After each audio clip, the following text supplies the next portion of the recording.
सभी को श्री कुंज बिहारी श्री हरदास, सभी को राधे राधे। सभी का आज की क्लास में स्वागत है। आज की क्लास में हम लोग UP TET science junior level previous year question solve करेंगे जो 20 जनवरी 2020 में क्वेश्चन पूछे गए।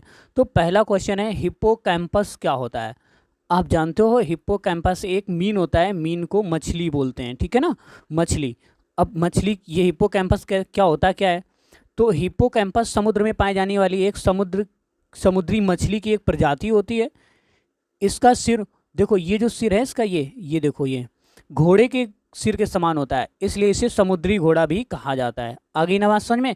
चलो अगला क्वेश्चन देखते हैं। क्वेश्चन है, निम्न में से कौन सा उत्तक है। तो इसमें से उत्तक कौन है। तो उत्तक तुम्हारा रक्त है, जबकि फेफड़ा, अंडाशय, वृक्क, किडनी वगैरह ये सारे अंग हैं शरीर के एक, जबकि उत्तक तुम्हारा क्या है, ब्लड है। रक्त एक संयोजी तरल संयोजी उत्तक होता है। ये इसके दो मुख्य अवयव होते हैं। इसके मुख्य अवयव कौन कौन से होते हैं। नंबर एक प्लाज्मा और दूसरा होता है रुधिर कोशिकाओं से मिलकर ये बना होता है, रुधिर कोशिकाएं।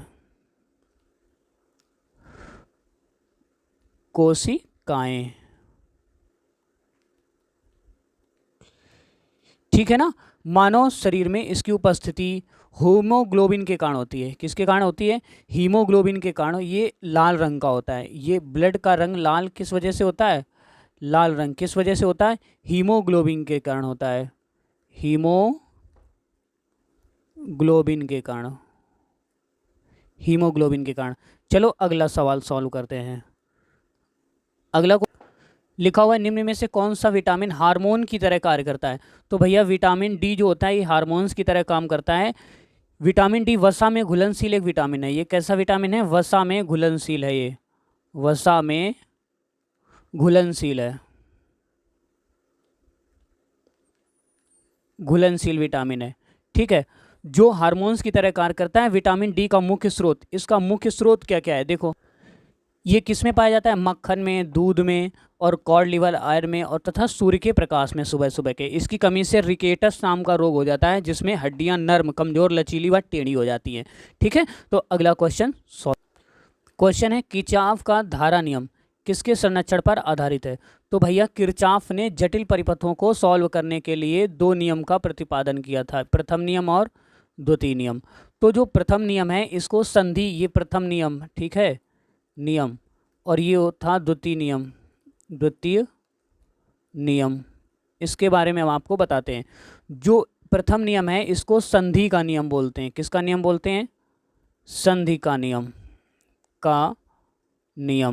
और जो द्वितीय नियम होता है इसको पास का नियम बोलते हैं, पास का नियम, ठीक है, पास का नियम बोलते हैं। ठीक है, जो प्रथम नियम होता है ये आवेश संरक्षण पर आधारित है। किस पर, आवेश संरक्षण पर। और जो द्वितीय नियम होता है ये ऊर्जा संरक्षण पर आधारित है। ठीक है, ऊर्जा संरक्षण पर, ये ऊर्जा संरक्षण पर आधारित है। आ गई ना बात समझ में। तो इसका ऑप्शन नंबर हो जाएगा आपका डी नंबर। ये क्वेश्चन कई बार पूछा गया है परीक्षा में, इंपॉर्टेंट सवाल है ये आपका। अगला सवाल देखो, अगला डेसिबल है। तो भैया डेसिबल क्या है, डेसिबल जो होता है ये ध्वनि स्तर की एक माप की इकाई है। ठीक है, और सुनो, डेसिबल ध्वनि स्तर की एक माप है। इससे ध्वनि की तीव्रता मापी जाती है। क्या मापी जाती है, ध्वनि की तीव्रता मेजरमेंट करते हैं, तीव्रता। ठीक है, और 80 डेसिबल से अधिक की ध्वनि प्रदूषण कहलाती है। 80 डेसिबल से अगर अधिक साउंड आप यूज़ करते हो तो उसे ध्वनि प्रदूषण बोलते हैं, जो कानों पर विपरीत प्रभाव डालती है। आपके कान का जो डेसिबल है वो ख़राब कर सकती है, आपको ऊंचा सुनाई देने लगेगा अगर इससे ज़्यादा आप यूज़ करते हो ब्लूटूथ वगैरह में, होम थिएटर वगैरह में, डीजे वगैरह में। ठीक है, तो अगला क्वेश्चन देखते हैं ज़रा। पृथ्वी के चुंबकीय भूमध्य रेखा पर नति कोण का मान होता है। तो ये कितना होता है नति कोण का मान, 0 डिग्री होता है। कितना होता है, 0 डिग्री। देखो किसी स्थान पर पृथ्वी के चुंबकीय क्षेत्र का क्षैतिज घटक के साथ जितना कोण बनता है उसे उस स्थान का नमन कोण या नत्य कोण बोलते हैं। इसी को नमन कोण के नाम से भी जाना जाता है, नमन कोण। ठीक है, पृथ्वी के भौगोलिक ध्रुवों पर नमन कोण का मान कितना होता है? 90 अंश। ये नोट में आप नोट कर लीजिए, हम लिखे देते हैं इसको। पृथ्वी के भौगोलिक ध्रुवों पर नमन कोण कितना होता है? 90 अंश। और भूमध्य रेखा पर 0 अंश होता है। ठीक है, कभी कभी अगर ये पूछ देता है कि भौगोलिक ध्रुवों पर कितना, तो वो 90 अंश हो जाएगा, और वैसे भूमध्य रेखा पर 0 अंश रहेगा। ठीक है, इसको नोट कर लीजिएगा। अगला क्वेश्चन देखो। क्वेश्चन है कि ध्वनि की चाल, ठीक है ना, ध्वनि की चाल अधिकतम होती है। तो ध्वनि की चाल जो होती है वो इस्पात में अधिकतम होती है। किस में अधिकतम होती है?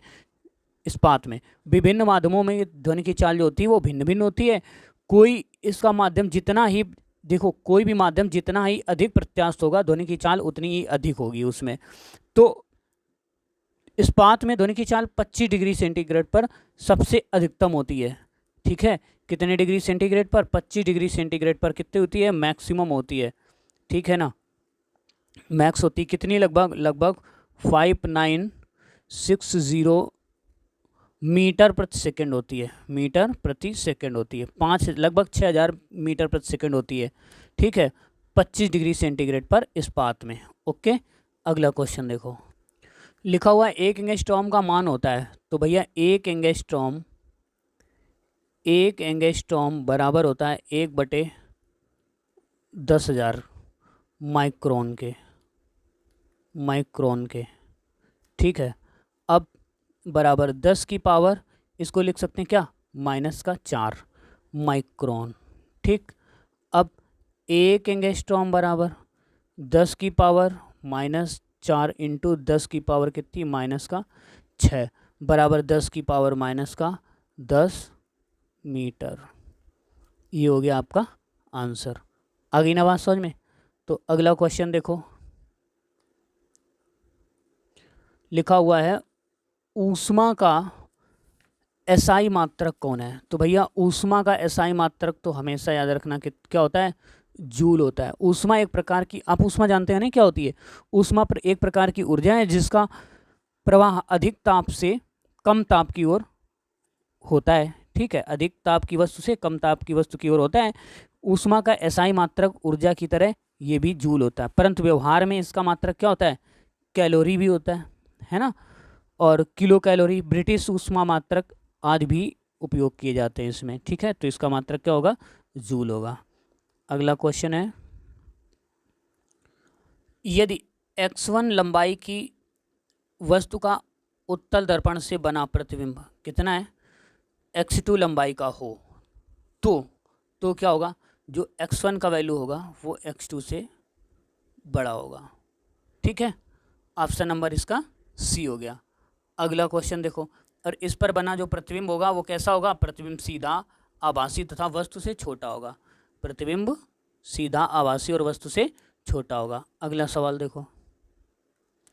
माध्यम में ध्वनि तरंगों की प्रकृति कैसी होती है? तो माध्यम में जो ध्वनि तरंगें होती है, माध्यम में ध्वनि तरंगों की प्रकृति केवल अनुदैर्ध्य होती है। कैसी होती है? केवल अनुदैर्ध्य होती है। चूंकि ध्वनि जो है अनुदैर्ध्य तरंगें, जो ध्वनि होती है वो अनुदैर्ध्य तरंगें, अतः ये सभी माध्यम में ठोस, द्रव, गैस में संचरण हो सकती हैं। ध्वनियाँ जो हैं ठोस, द्रव, गैस में चल सकती हैं। निर्वात में ध्वनि का संचरण नहीं होता है ना, क्योंकि माध्यम अनुपस्थित होता है। माध्यम ही नहीं होता है तो ध्वनि की चाल जो है कम होती है, बहुत ही कम होती है। ठीक है ना, लगभग ना के बराबर। चलो अगला क्वेश्चन देखते हैं। अगला क्वेश्चन है, निम्नलिखित में से कौन सा जलीय बायोफाइट है? तो भैया इसमें बायोफाइट रेसिस्का, ठीक है, रेसिस्का फ्लूटेंस, जिसका सामान्य नाम फ्लोटिंग क्रॉस्टल वार्ट होता है। इसका सामान्य नाम लिख दे, फ्लोटिंग क्रिस्टल वार्ट है। ठीक है ना, तो ये जलीय बायोफाइट है। ठीक है, और ये तालाबों में तैरता हुआ पाया जाता है। कहाँ पाया जाता है? तालाबों में तैरता हुआ, तालाबों में तैरता हुआ। ठीक है ना, याद रहेगा। अगला क्वेश्चन देखो। निम्नलिखित में से कौन सा पूर्ण स्तंभ परजीवी है? तो भैया पूर्ण स्तंभ परजीवी कौन सा है? इसमें एक अमरबेल जिसे बोलते हैं। ठीक है ना। अमरबेल जो होती है ये पूर्ण स्तंभ परजीवी है, इसमें पत्तियों और पर्णहरिम को पूर्णता अभाव होता है, इसमें पत्तियां होती ही नहीं है, इसलिए इसका रंग कैसा होता है, पीला मिश्रित सुनहरा व हल्का लाल होता है। इसका तना लंबा पतला तथा शाखा युक्त और चिकना होता है, ठीक है।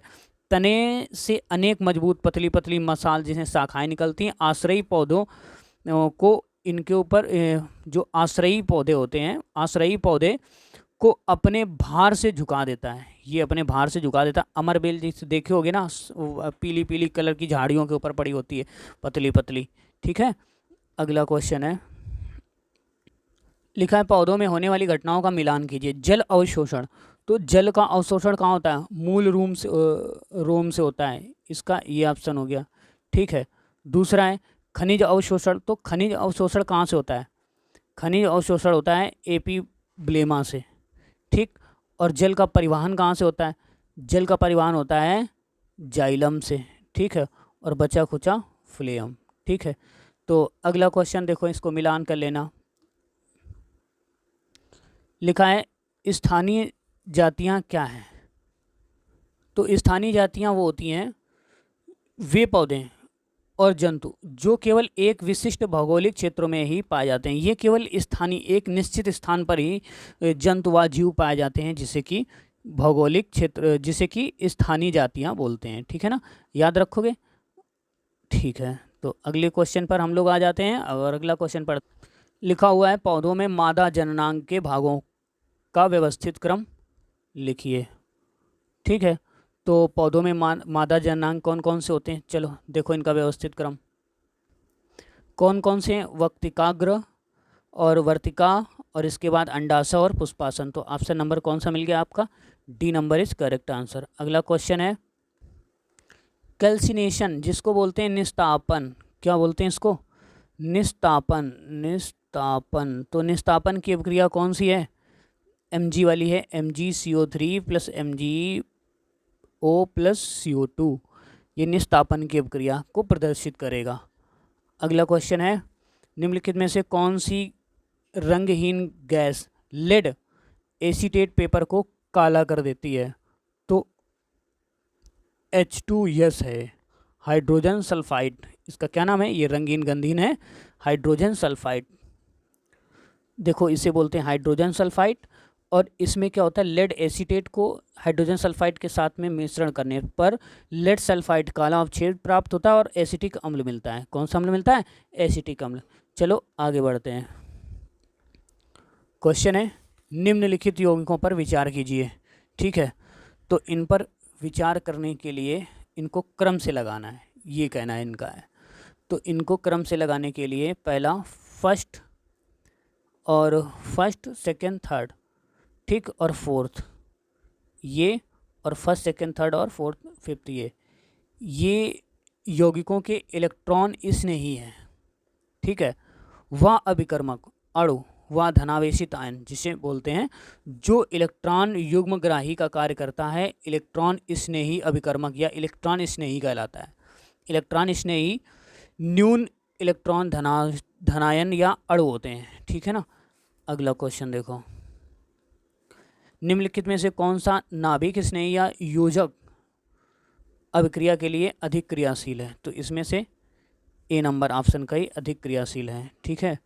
तो स्नेही अभिक्रिया क्या होती है, देखो वह योग अभिक्रिया जिसमें कार्बनिक अणु के कार्बन ऑक्सीजन युग्म बंध पर नाभिक स्नेही अभिकर्मक का योग होता है, नाभिक स्नेही योग अभिक्रिया कहलाती है, ठीक है ना।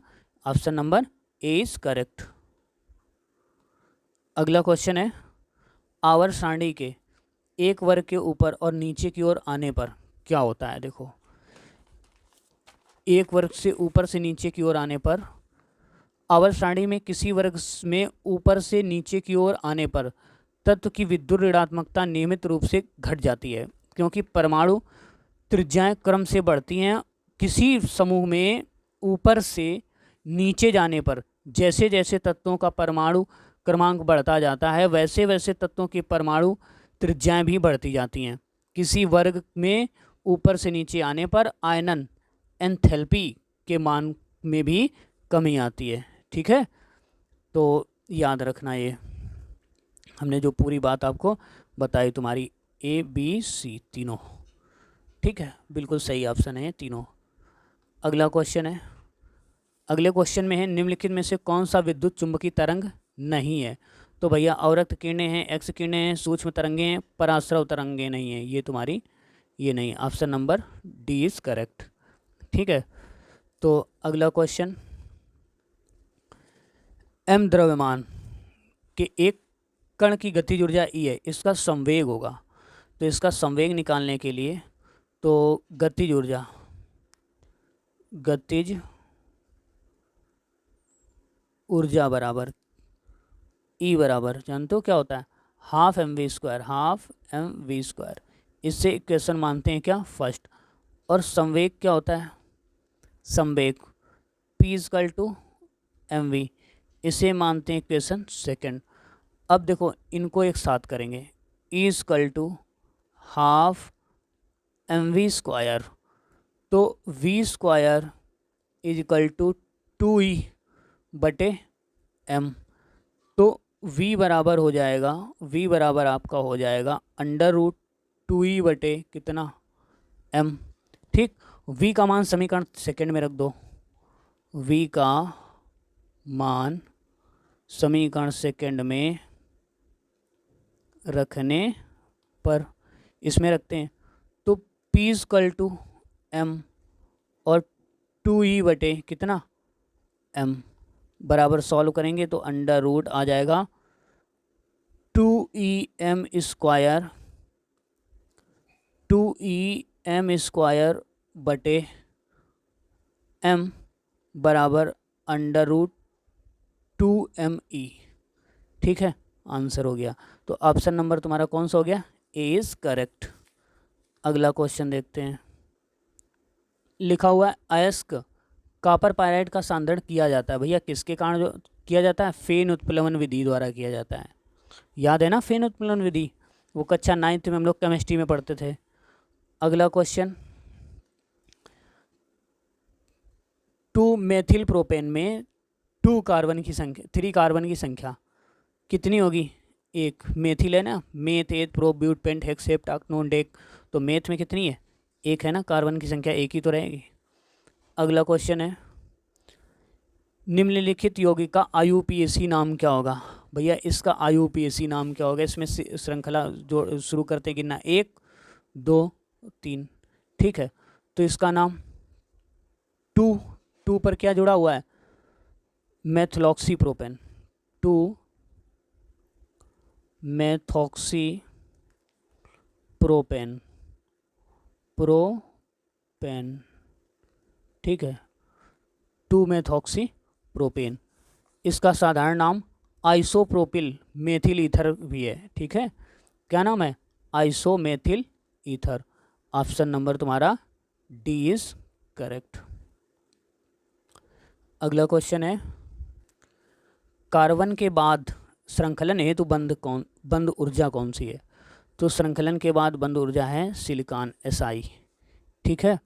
इसकी बंधन ऊर्जा जो पूछ रहा है कार्बन के बाद, देखो पहले कार्बन की होती है, फिर Si की होती है, फिर जर्मेनियम की होती है, फिर Sn की होती है, ठीक है ना। तो याद रखना इनका ये क्रम याद रखना, Si के बाद पूछ सकता है, ठीक है। तो अगला क्वेश्चन है, लिखा हुआ है पदार्थ X के NX मोल के पदार्थ Y तथा NY मोल में घोला गया, तो पदार्थ X और Y के मोल अंशों का योगफल कितना होगा, 1 होता है, सही बात है, ऑप्शन बिल्कुल ये सही है। फिर X का मोल अंश कैसे निकालते हैं, X के मोलों की संख्या बटे विलेनों की संख्या, ये भी सही है। और तीसरा Y का मोल अंश है NY बटे NX प्लस NY, ये भी सही है। तो इसके तीनों ऑप्शन सही हो जाएंगे, A B और C इज करेक्ट आंसर, ठीक है। अगला क्वेश्चन देखते हैं, अगले में लिखा हुआ है 5 जगत वर्गीकरण विधि के अनुसार बैक्टीरिया और नील हरित शैवाल को सम्मिलित किया गया है, किसमें सम्मिलित किया गया भैया, वो मोनेरा में सम्मिलित किया गया है। देखो सन 1969 की बात है, ठीक है। RH जो है विटॉर्क थे, इन्होंने समस्त जीवों को 5 जगतों में विभाजित किया था। वो 5 जगत कौन कौन से थे? नंबर 1 मोनेरा था, प्रोटिस्टा था, फंजाई था, पादप था और जंतु थे। ठीक है ना? तो ये चीज़ ये याद रखना है, इसका पूरा हिस्ट्री इसकी याद रखना। ठीक है, अगला क्वेश्चन देखो, नहीं तो वीडियो ज़्यादा लंबा हो जाएगा, हम एक एक बात अगर आपको समझाने की कोशिश करेंगे। ठीक है, तो अंडजनन की प्रक्रिया में जो हार्मोन्स अधिकतम होता है उसका नाम क्या है? तो इसका नाम तुम्हारा है LH। ठीक है ना? ये हार्मोन सबसे अधिक होता है अंड जनन की प्रक्रिया में। अगर हमारा वीडियो आपको अच्छा लगा हो तो इसको सब्सक्राइब जरूर कर दीजिएगा और शेयर जरूर कर दीजिएगा।